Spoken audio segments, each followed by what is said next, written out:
The following program is a real estate and mortgage show and does not necessarily reflect the views and opinions of Reality Radio 101, its advertisers and sponsors, or its listening audience. Listener discretion is advised.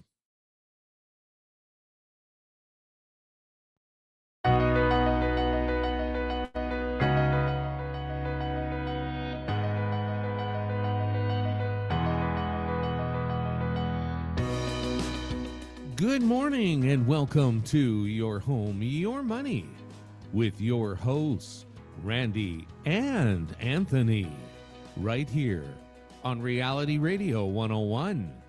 To contact us right now, send us an email. Our email address is yourhomeyourmoney101@gmail.com.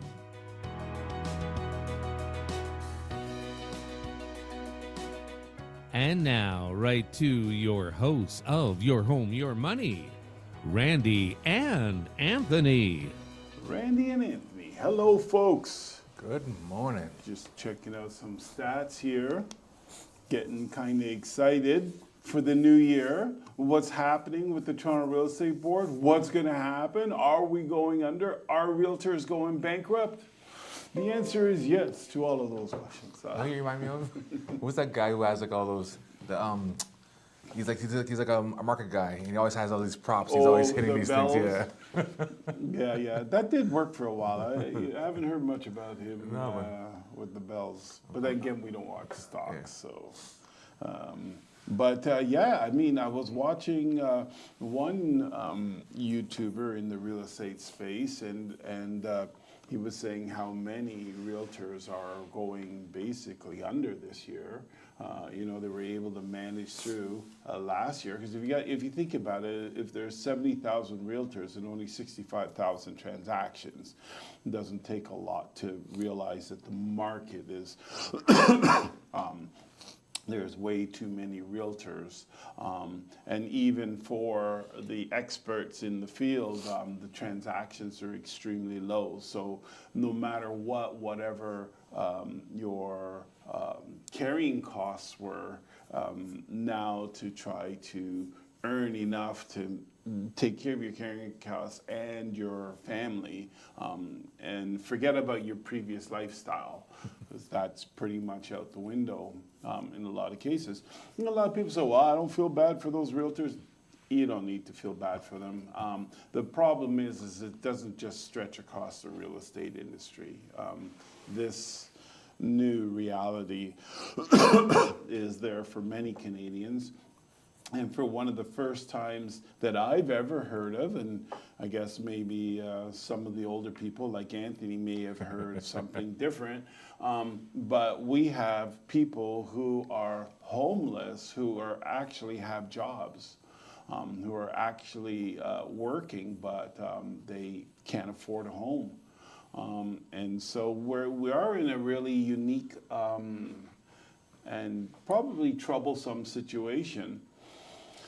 So, while those things are interesting to talk about, I think this year I kind of want to keep bringing it back to real estate investment in terms of investing in yourself and your family. Permission to tell a story? I'm surprised you asked permission, but go for it. This is the first. What's New Year, New Randy? Yeah, possibly. It's a story I'm making up as I go. As usual. So, you have a person that starts off relatively normal, and kind of the way in which life started for us. You're younger. Back in our day, it was not a popular thing to live with your family. Once you turned 16, 17, 18, 19, 20, it was time to leave the nest. In many cases, the relationship between the kids or young adults and the parents became very strained. And in some cases, it was just to become more independent, to have some independence so that you could try to live your own life. Nonetheless, whatever the real reasons were, many people at age anywhere from 16 to 20 years old were all out looking for places to live. So this particular group of guys, 3 guys, got themselves an apartment, and the rent was $900. So they had to split it roughly $300 each. You know, whoever got the master bedroom paid a little bit more, and whoever got the smallest paid a little bit less, and rented that apartment. And so, you know, lived like that for many years until the girlfriend, and you know, then move out with the girlfriend with the plans of getting married. And it happened in all 3 cases for all 3 guys in that scenario. And so they go from $300 of rent each, roughly speaking. I remember sitting at the table, one of my friends was now introducing insurance, because at some point you have to start going through the process of growing up, and insurance is one of those things. And so one of the explanations is that, you know, you need to invest in the RSPs, and you need to do this because the philosophy is that now that you're young, you can put aside money for when you're older, when you don't want to work or can't work anymore. And so that made sense. The other philosophy is that right now you can save the taxes while you're earning more money and therefore having to pay more taxes. So the taxes will be lower when you're older, because you won't need to spend as much money. That turned out to be absolutely false. Because, you know, back then at $300 a month, or even if you didn't even have the 2 friends and it was just you were paying $900 a month for a 3-bedroom condo, you know, overlooking the city. And with an extra solarium. It was a nice, good-sized condo with all the amenities, and it was wonderful. It was only $900 for this 3-bedroom condo. Now, what would that be? $25,000, $3,000, $3,500? So the savings with the cost of living is totally out the window. Never mind the actual cost to live. So that has drastically gone up as well. So what we're looking at is a minimum of 300% increase in the rent from that point to this point. So my point being is you save this money in your RSPs in order to have a better life when you go to retire. And it turns out that because of the cost of living, the cost of shelter, you're going to need more money than you thought. Just for living alone, you need $40,000 plus just for your $3,000 or $3,500 condo a month, if you continued to rent. Now, a different scenario. It's the same scenario, but let's say that the guy, instead of paying the $900 a month, he decided to buy the condo and pay $1,300, $1,500 a month, whatever the cost was in order for him to purchase at that time. And so they were a couple $100, the condos. So it wouldn't have been too much more than $1,300 to $1,500 a month, but it certainly was more than the $9,000. But he owned. 25 years later, he's got the condo paid off for. So yes, the condo is worth a lot more money, but we're not looking at that at this moment. That is just a big bonus.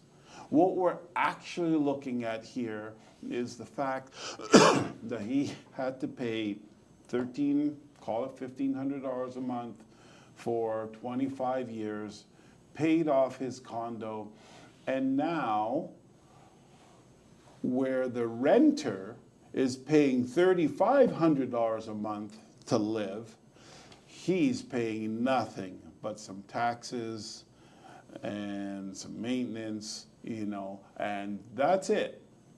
And so, the story is very obvious that even though it costs more money in the beginning to purchase, the difference is that throughout that time, you are investing in you. And so this isn't like an RRSP now when you're older and you're going to need, $60,000, $70,000 a year just to survive. Where and $70,000 is a pretty hefty little tax bracket for the government. So you're being taxed on that money now that you're old and you need it. When you were young and you could afford to pay the tax realistically, but you saved it for when you were older because you didn't think you were going to need to spend as much, but you're spending 2, 3, 4 times more, you're being taxed to pull it out so you can try to survive. Whereas if you went into living in your condo and you made that your lifestyle, at the end of it, you're paying nothing, while the tenant is paying $3,500 a month. Shouldn't say nothing, because you got your maintenance and your taxes and that you have to pay, but it doesn't compare. And so who has the better life?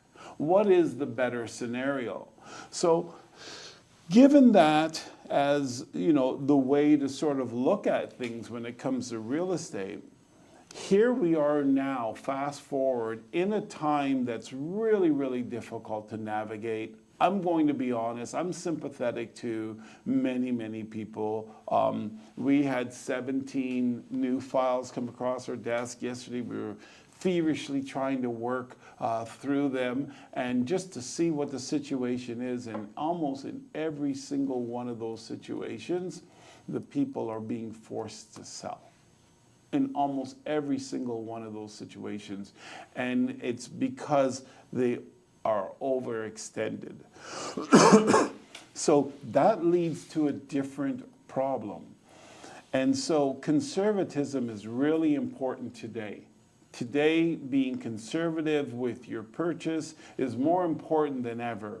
If you will qualify for $3,000, $4,000 a month, you want to be careful. You do not want to push the upper limit of that, because we have a rogue government which puts inflation before common sense, before people being able to live and survive. It is just, people are going to experience pain, but we're going to have to do this. Someone was telling me the other day, he was saying, you know what, the government, they were doing, and he couldn't remember the name of it, the inflation thing. They were trying to fix inflation. And so how they fixed inflation is that they made everybody bankrupt. So you can't spend money? Yeah, so that you can't. Inflation is moving too quickly. So let's take your cost of living, your cost of shelter, from $2,000 to $3,500, and that should fix the cost of bread going from $2 to $3. And so it was kind of funny. It was kind of sad funny. It's kind of sad funny that we sit back and make fun of these things, which are not really funny. But what else can we do? We voted our government in, and I'm not too sure if we had another government that it would be any different. Because many of the governments during COVID folded like a cheap suit.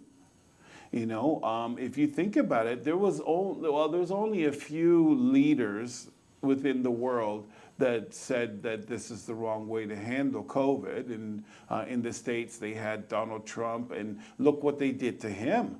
Like, they started making him out to be everything. He's prejudiced, he's misogynist, he's this, he's that, he's everything horrible, because he's not caving to the way in which, I guess, high society decides we should go, which is we should all stay home and not work and wear masks and basically go bankrupt. And he's like, It's a flu. Yes, it's not a great flu, but it's a flu. Let's learn to control it. And you know what? It turns out today that he's absolutely correct.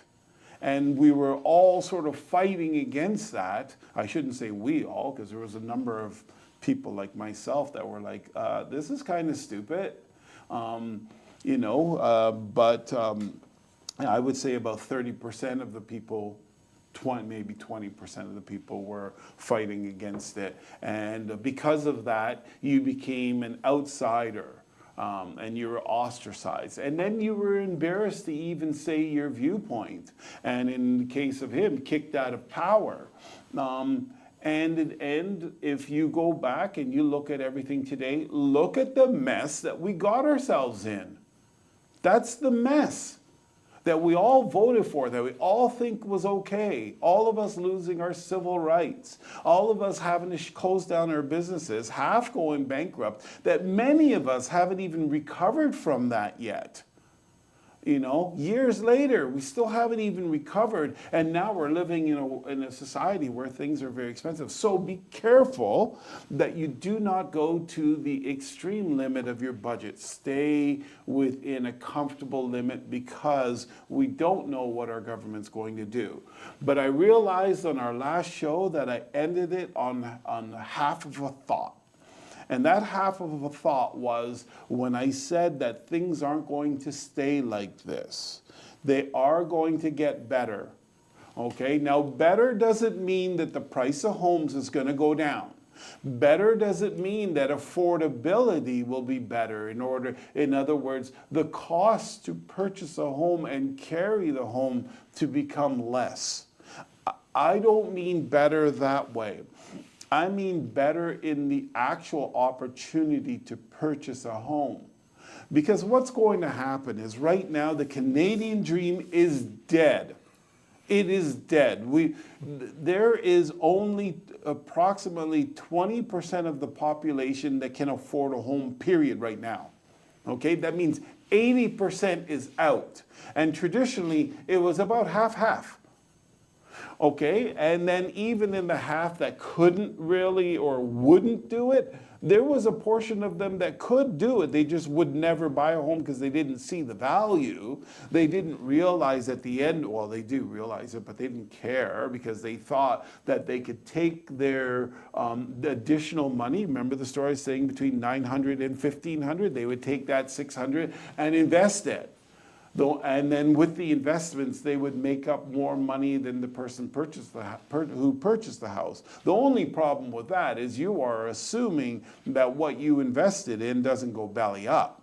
You're assuming that those industries still stay alive. If you invested in Blockbuster, which was a great investment back in the day, or Sears or Eaton's, any of those big, huge, too big to fail companies that are all gone, so your money would have been gone also. So those are assuming that you're able to weather those kind of storms, whereas the person who just invested their money in real estate so they can live where they are, raise their family where they are, do their woodworking or shoe polishing or whatever their career was, real estate or mortgages, whatever it was, they could do that and move on with life. And those people would, at the end of it, have their house paid off for. So now their cost of living is extremely low, and they can go on with life. Good. So while you're talking, I just kind of pulled up ChatGPT here and asked, give me another name for a long story. So the options are. The first one was epic, but I don't think that you deserve it. Epic. We can stick with that one. So other ones were moving saga, on to another epic. Chronicle, narrative. So, anyways, thank you for that information. We had a few emails in. They're all good, though. Chronicle is kind of like, I guess saga is good. Actually, saga is good. Well, Chronicle could be like, because this goes on and on and on, like chronicling the events. I could have did it a little more exciting. I could have had someone like die in the middle of it. They lost. Yeah, you gotta have that the hero's arc, right? Down, yeah. And there's a few emails. So just if you want to get in touch with us, you can send us an email at yourhomeyourmoney101@gmail.com. If you have any questions, real estate related or otherwise, send it in to us. First one is from Alexis. She says, See, Randy is funny, but true on the info. The market is still messed up, and welcome back. Also, where is Jackie? Jackie is not with us today. She should hopefully be here next week. Yes. From Sherry. Sherry says, so glad your show is back on the air. Happy New Year and happy selling. Thank you very much, Sherry. Happy New Year Thank to you. you. Carl. Carl says, thank you, Randy, for the very depressing news. Always a pleasure. And before you comment on that one more, the last one is from Mary. Mary says, Randy, so right about this economy and the rule of the land. But hey, here is my new home. And it's a picture of basically like a shed in the backyard, which even that might go for Dilapidated. might go for 100K for that little shed there. A dilapidated shed that has a hole in the roof. Yeah. So during your saga or your epic, if you want to call it that, soliloquy, you were talking about I guess the Canadian dream being dead and how I guess back in the day you can kind of venture out, start something, even if you go with a few people, a few friends, build up over time, fall in love, go with your love and get another place. Again, as you're saying, that might not be the path that we have to take now with the pricing of things. So you're gonna probably see, as I think you were kind of alluding to, a lot more multi-generational families where you have basically you got to kind of just stick together. And again, if you're smart about it, you stick together for a bit, pay off your home, and then maybe you can buy another one, and then you can kind of build it that way. But it's not impossible, but it is obviously, I guess, a bit harder now, especially when you get into the price ranges of a million plus, and when you lose that ability to do a 5% down payment. So it's a lot harder. It's like, again, on a $500,000 house, you needed what, $25,000. We're on a 25,000, Yeah. right? We're on $1 million house, you need $200,000, right? So the house price doubled, but your investment went up eightfold, right? So that's a big jump, right? So a lot of people, it's hard enough now just to have enough money to save, not to pay for what you have to pay for, but then to try to save up to get this big lump sum. It's going to take a lot of, I guess, planning for one. You're not going to just stumble onto $20,000 or whatever. You have to have a vision, and this vision, again, as parents, we need to kind of start talk with the kids and say, you know what, you got to have the foresight, and like, again, if you get your job, like, don't go and spend every penny of it. Like, put away 10, 20, 30, 40, even at that age, 50%, and just, have your fun, but 50% put it away, and then build up for something, because if you don't have a plan, especially now, you're to be blunt, screwed, because, yeah. Permission to give parents a plan? Go for it. Soliloquy number 2. Depends on the child that you have. You have two completely different schools of thought. One is that your child is extremely responsible and, they don't go out and drink their money away. Then, and that child, you simply say, okay, this is how it works. You live at home, so your expenses are next to nothing. Every penny that you work for, 50% of it goes into a savings. And if you put 50% aside from all your savings and you don't touch it, then you can reside at home at no cost.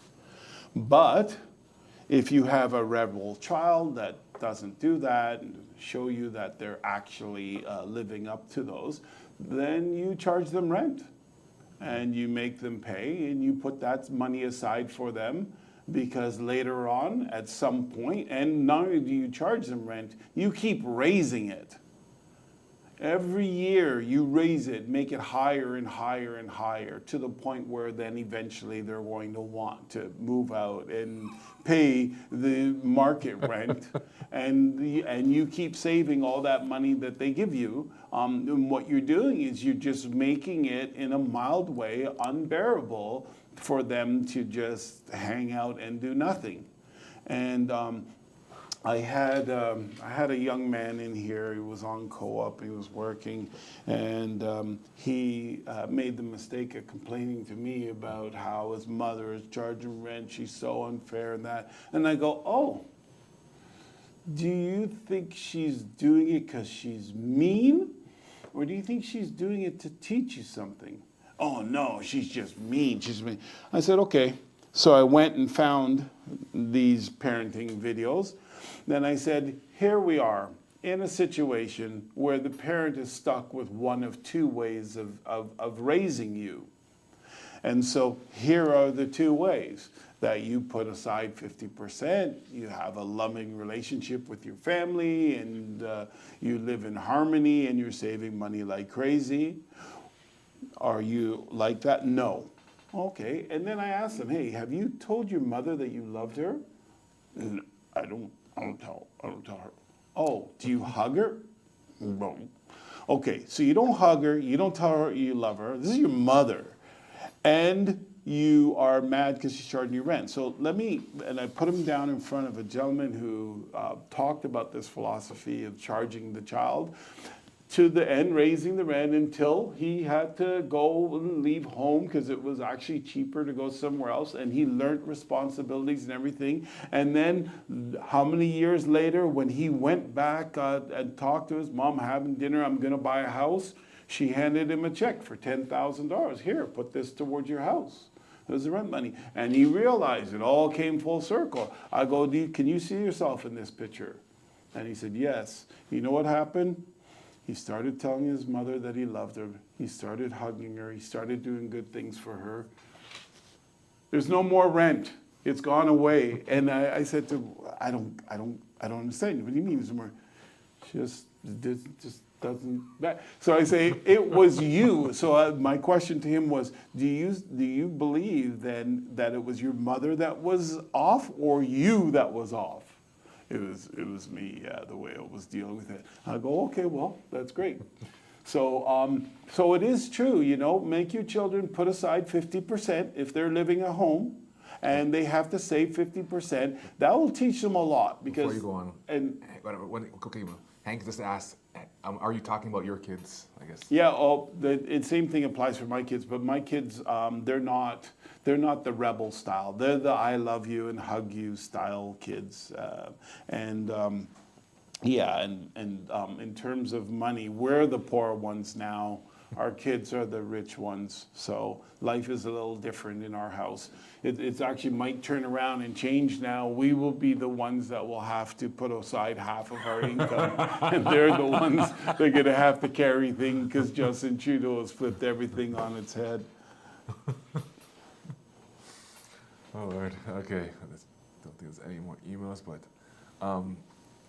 so you're talking earlier about, I guess, home prices.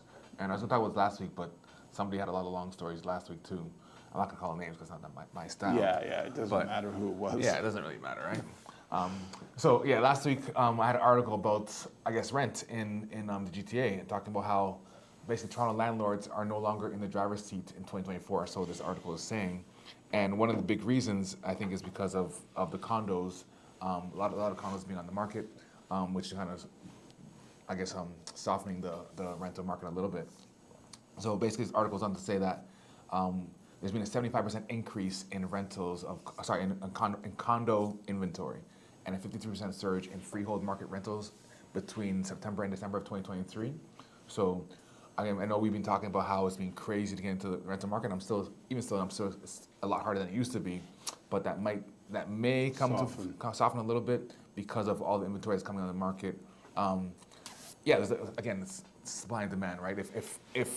If a landlord knows that, you got no choice because I'm the only condo here, or there's only a selection of maybe 3 or 4, where now you have a 75% increase. That's a huge increase over such a short period of time. We might see the rents in certain areas to come down. It even talks about rent growth. Rent growth has been slowing, with the average rent in Toronto being $2,913 in November, which was down 2.4% from the previous year. And actually, renters are sometimes even negotiating prices below the ask price, right? So, I guess I know we had an email earlier talking about how we're being very depressing. I guess a little bit of sunshine, I guess, for those of us who are still renting right now, who are maybe not able to purchase right now because of all the turbulence in the market. Mm-hmm. Yeah. So as we said, things are going to change. Right now, they're at their worst, but it won't stay like this. The government realizes that where things are right now will cause governments to be toppled. You see, we will live. We're very patient people. We will live like this for a period of time. But there will also be a period of time when that is it. We would take a frog and make it our prime minister before we would vote in the same government again. And we've done it before. We took a drama teacher and we made him our prime minister. And so we're not afraid of getting someone who was totally unqualified and put them in that position. But if they don't perform good, we're going to vote them out. And that's probably what we're going to see happen, because the drama teacher experiment, it was a miserable failure. And so we're moving on. For the life of me, listening to the competing party speak, I honestly don't, he sounds great, but on the real estate front, he has no solutions, but he has better policies. But the solutions aren't there. Unfortunately, we have gone too far. The only example there's lots of examples I can think of. I heard one the other day where the gentleman was saying that we're trying to fix a problem. So you have a fire hose that's shooting water, and the solution is to buy more buckets. So you're buying more buckets so that you can keep up with the flow, but really the solution is nothing to do with the stupid buckets. It's to do with the flow. You've got to reduce the flow. And that's the only way to solve this problem. And I think, it's the same thing that we have in the real estate market, is that, trying to give buyers a break or anything like that that's going to help demand is not a solution. And our solutions really need to be supply driven,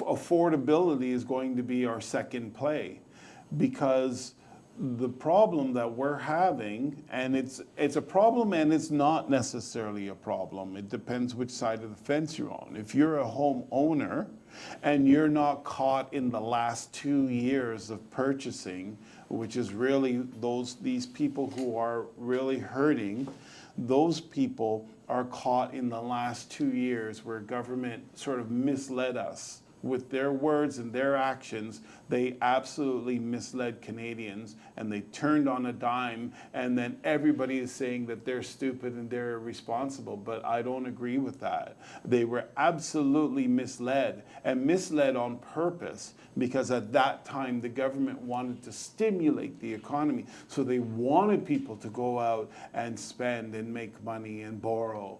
And they got that. And then now, because the government overspent, now it's a problem with inflation, and we got to really make sure that people can't afford to buy. And so we got to really restrict money. And they're caught in this shift, this shift that policy shifts that the government made, and therefore they're losing their homes. But what's going to happen is that immigration is going to continue to be high, because they need it to be high in order to have enough money to pay the bills from all the money they spent before, because they've got to pay that back.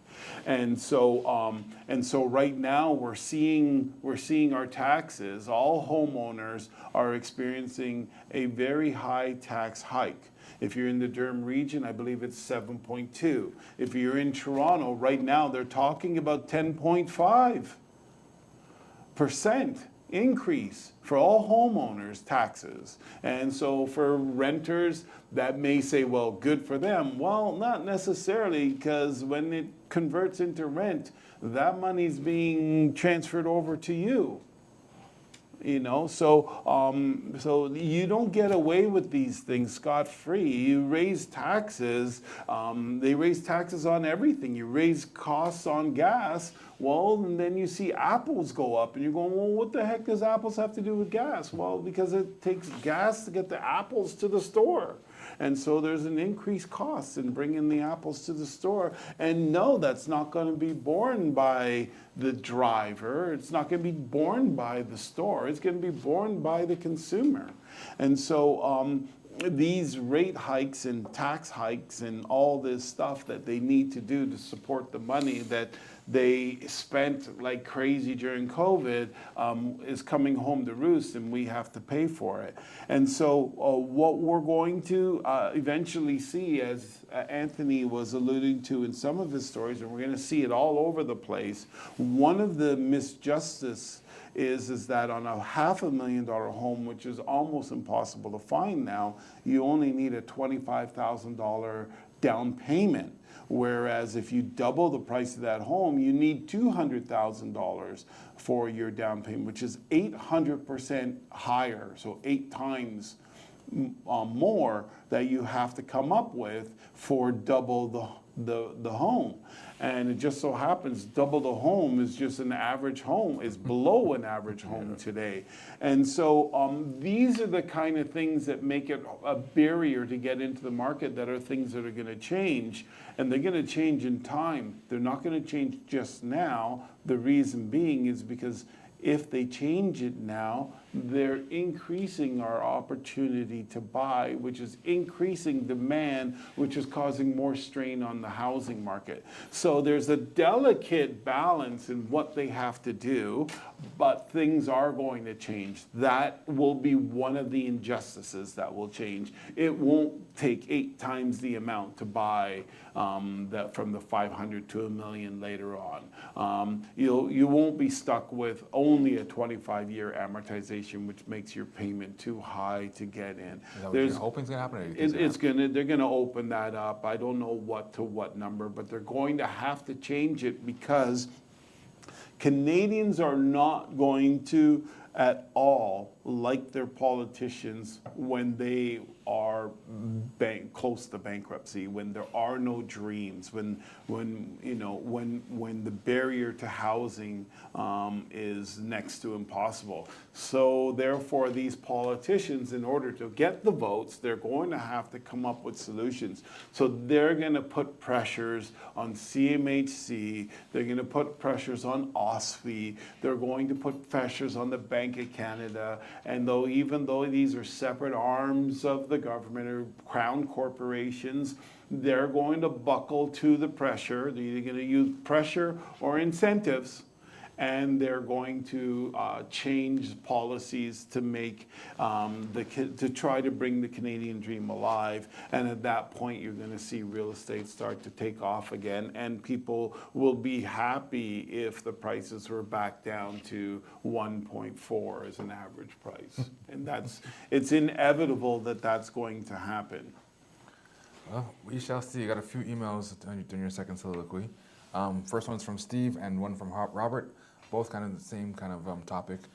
First, Steve says, Randy is right about Trudeau. Pierre is a choice. Hey, and any contest coming up? He's asking about that. So give me 1 second. And then from Robert says, Randy, even though Pierre Poilievre isn't addressing real estate in general, if he improves the economy, jobs, taxes, etc., the real estate market will improve, and he knows that. That is basic economics. If folks have more money, better jobs, cheaper goods, they would consider buying homes. Vote for this guy. We will see. I really don't even think there's an option personally. Personally, in my opinion, there are no other options. He's the only person trying to make solutions. He's the only person that's really kind of in touch with just how horrible things are. Jagmeet Singh is actually a part of the problem, along with Trudeau. He's actually making it worse. They're on like the joint with it right now, right? Yeah. Or whatever. So he's making the Liberals even more left, and so spending more money, and he's on that whole sort of that whole trend. So there's there's nothing to go to there, and Trudeau is basically, unfortunately, sealed his own fate as far as I'm concerned with when it was with the truckers, and then he called.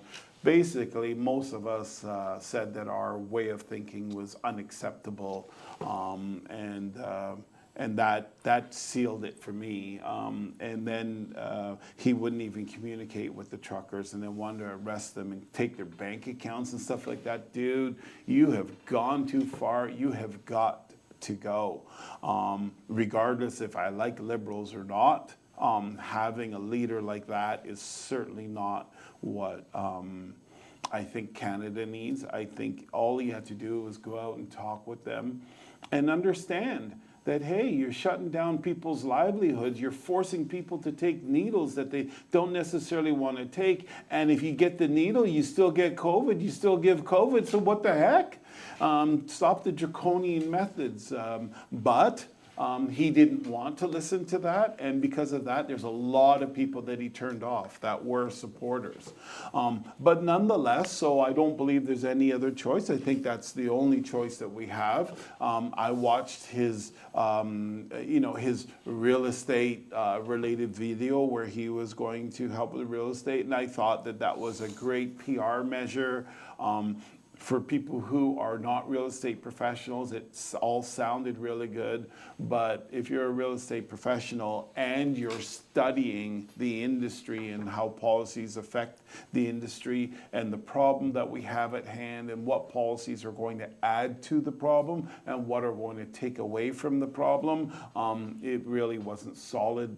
It wasn't solid solutions, but who cares? At least he made an attempt.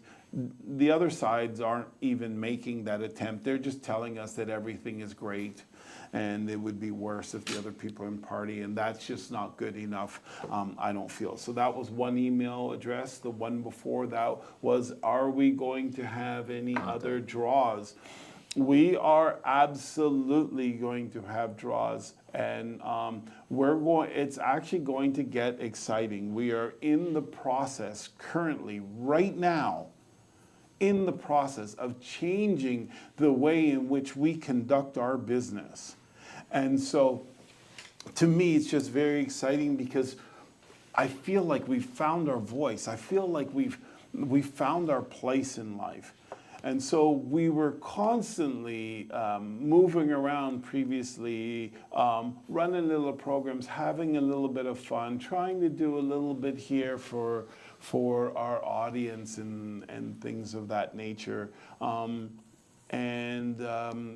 Really, while it was maybe a little warm and fuzzy, it certainly wasn't rewarding. And spiritually, emotionally, financially, it just wasn't a rewarding thing. It was warm and fuzzy. But now we have learned and maybe even come to an epiphany. Permission to tell another little story? I don't think it'd be little, but go for it. We have come to the realization that our small businesses, many of which have closed down and new ones are now trying to sprout up. And a lot of it had to do with government policies. And now the government shutdown has made global marketing huge. And so now for the small mom and pop or our local businesses, which is really the businesses we need to strive, we don't need Google to strive in order for our lives to be better. We don't need Amazon to strive. We don't need Uber Eats to strive. What we need is local businesses to strive. Because if Amazon or Google or Uber Eats strives, then what happens is within our economy, the money that we are spending, portion of it's being taken away from our local economy to the global. Plus, you're giving those companies way too much power as well. But giving them more and more power to take over our local economies. So once I understood that, and it was a difficult one for me, it took me several times to hear this out. And then I said, oh, I get it.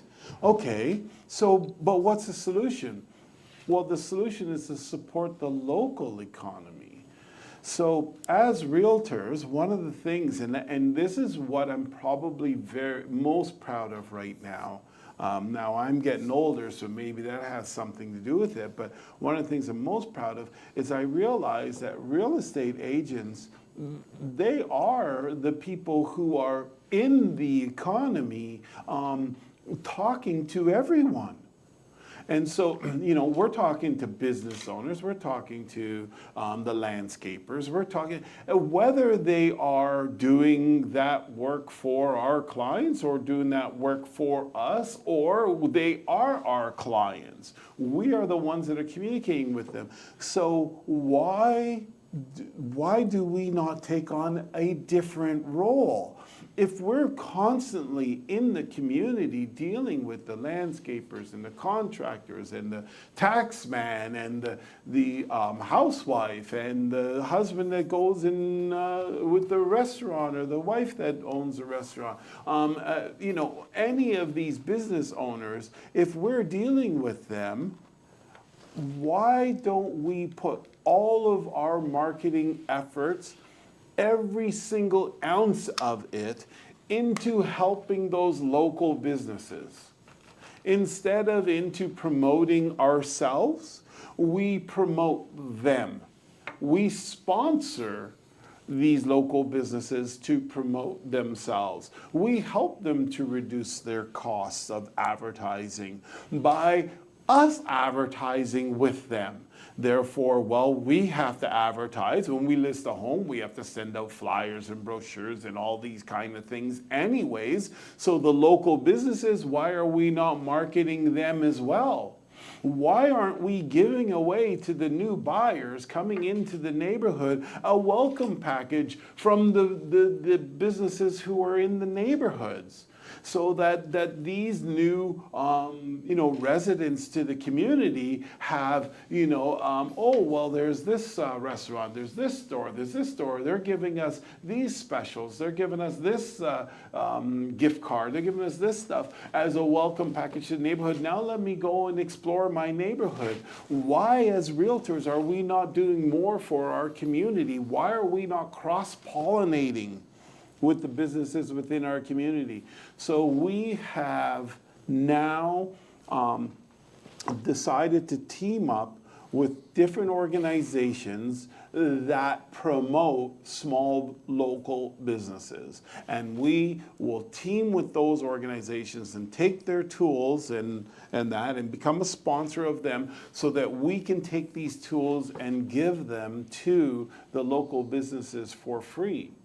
And so that the local businesses then don't have to pay for their marketing in some cases. In some cases they may have to, special marketing, I don't know. But in many cases they won't have to. They'll be able to ride on the backs of this. So we are marketing and they are marketing at the same time. They're saving money, and that's the way in which we want to go. And then the other part of it is that typically they spend money to give away 2-for-1 meals and this and that. It's like, well, we can take on that marketing too. We can give these things away. And then that way you don't have to pay Facebook in order to do that advertising. You don't have to pay to send it out through Canada Post. You don't have to pay for any of that stuff. We're sending it out for you and sponsoring that to help to grow your business. And what do we get in return? Well, we get exposure. We get to know that we're doing something good for our community. We get to buy specials also that we can give away to you guys. so that we then, as we give away specials and that to our audience, well, that helps the local merchant to get more business, which is exactly what they're looking for. So that's going to be our new program moving forward. To me, I'm very, very excited about it. But we are working through it. We are learning it. We're a couple of weeks into it. We've got a little playbook in place. We're trying to set things up, and yeah, we're going to be coming to you with this one soon. Good, good. Yeah. All right, thanks for the info. One more email came in while you were speaking from Janice. Janice says, good for Randy. He's right on regarding these matters regarding our government here in Canada. I was a Liberal for several years, but not anymore. Other Liberal candidates are the same as Trudeau, if you listen to them. They are nuts now, not the Liberals of our father's times. Time to improve this country and get more Conservatives on all issues. Well, Yeah, that's a hard one to chew. time will tell. So, But as a, you know, I definitely am a liberal, or was a liberal. But I think I had to be. You know what? I'm an immigrant. I was brought here when I was 2 years old. I didn't have great parents.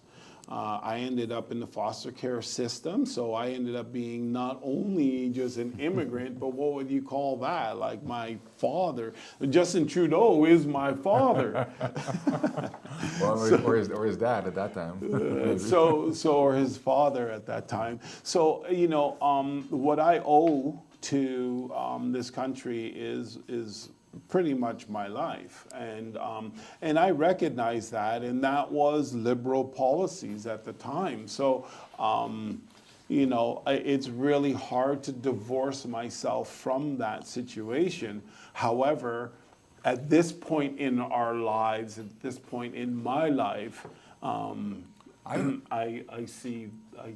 don't see liberals as a solution. Yeah, I honestly I think it's really just a cyclical thing, because whether it's Liberals or Conservatives, if we get Conservatives in, maybe things could be nice. They'll rein stuff in, but I think the longer any party's in, the more it goes to crap. To be honest, it's you're gonna get things you like, but then over time, there's more power. Then they're gonna start doing things that they probably shouldn't do, and then Liberals come back in, they give you what you want right now, and then they get their feet in, and then you do crap that you don't want. It's kind of just like it's basically a yo-yo or a seesaw, whatever you want to call it. So. I would tend to agree for right now in terms of where we're at, where we definitely need a change. Whether it be like a long-term fix, that part I'm not quite sold on. I guess maybe I'm a bit shaded when it comes to politics in general. Just with, again, It's hard. Yeah, I truly It's really hard. don't trust a thing that they say. Like it's You know, probably one of the most embarrassing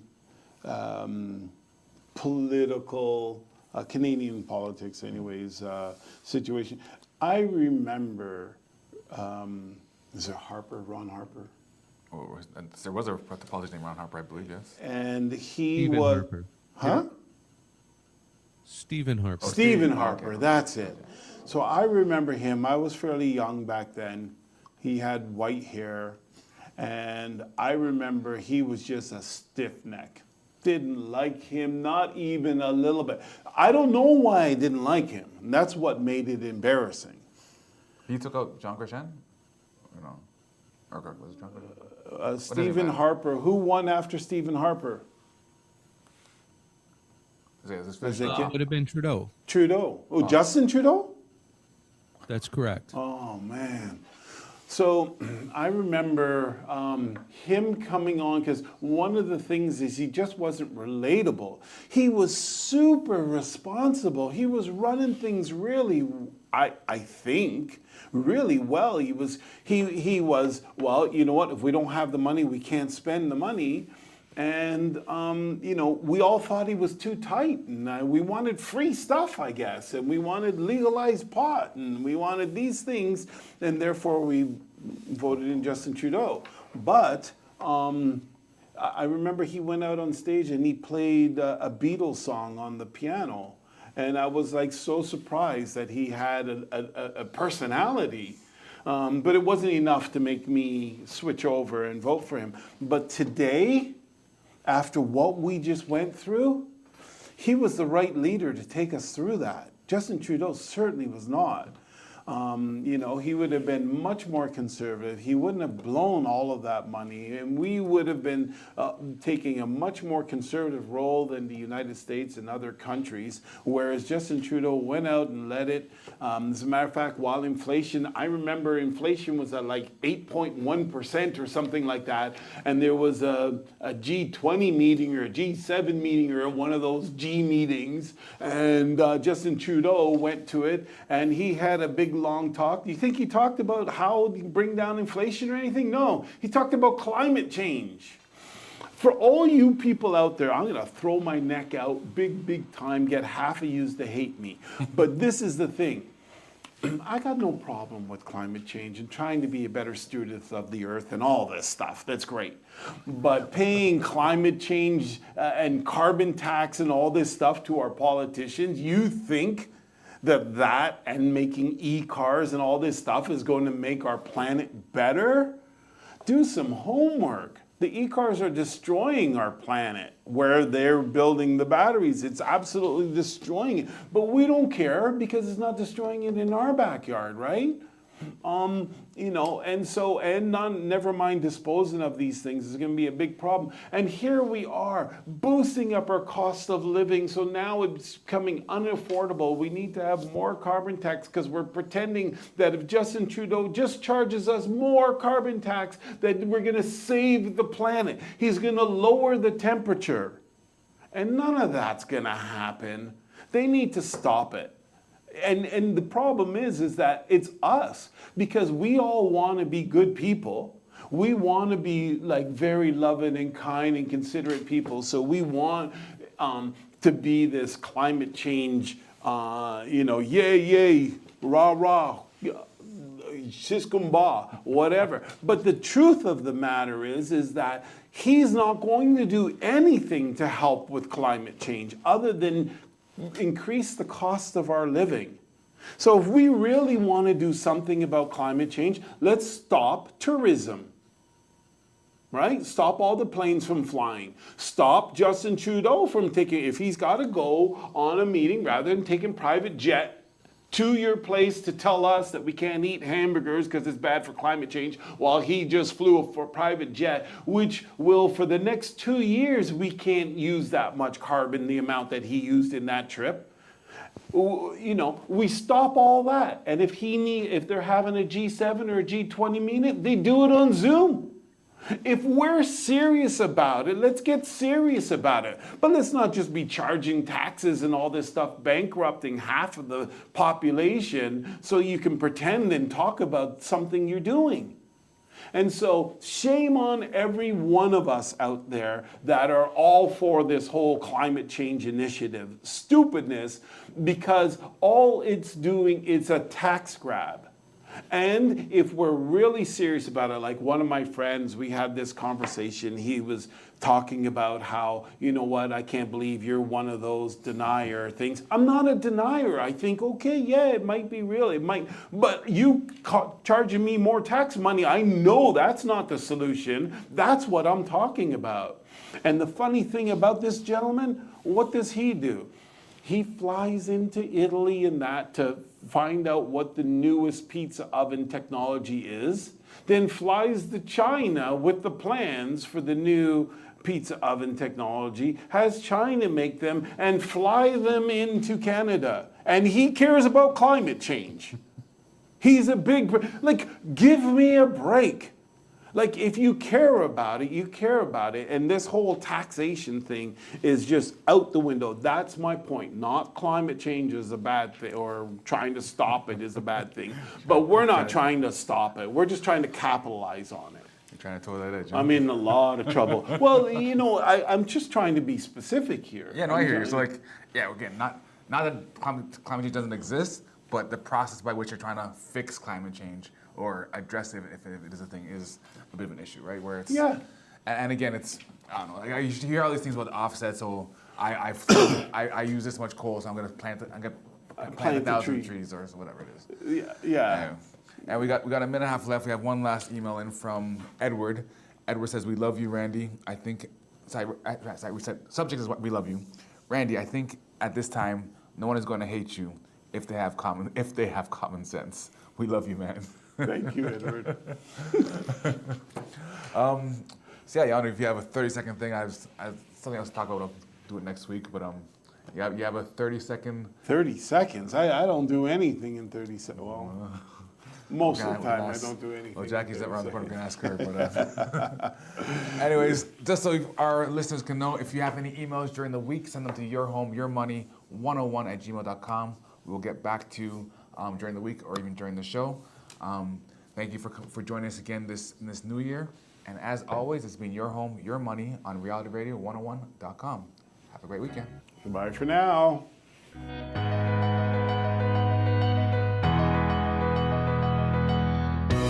Thank you for listening to Your Home, Your Money with your hosts, Randy and Anthony, right here on Reality Radio 101.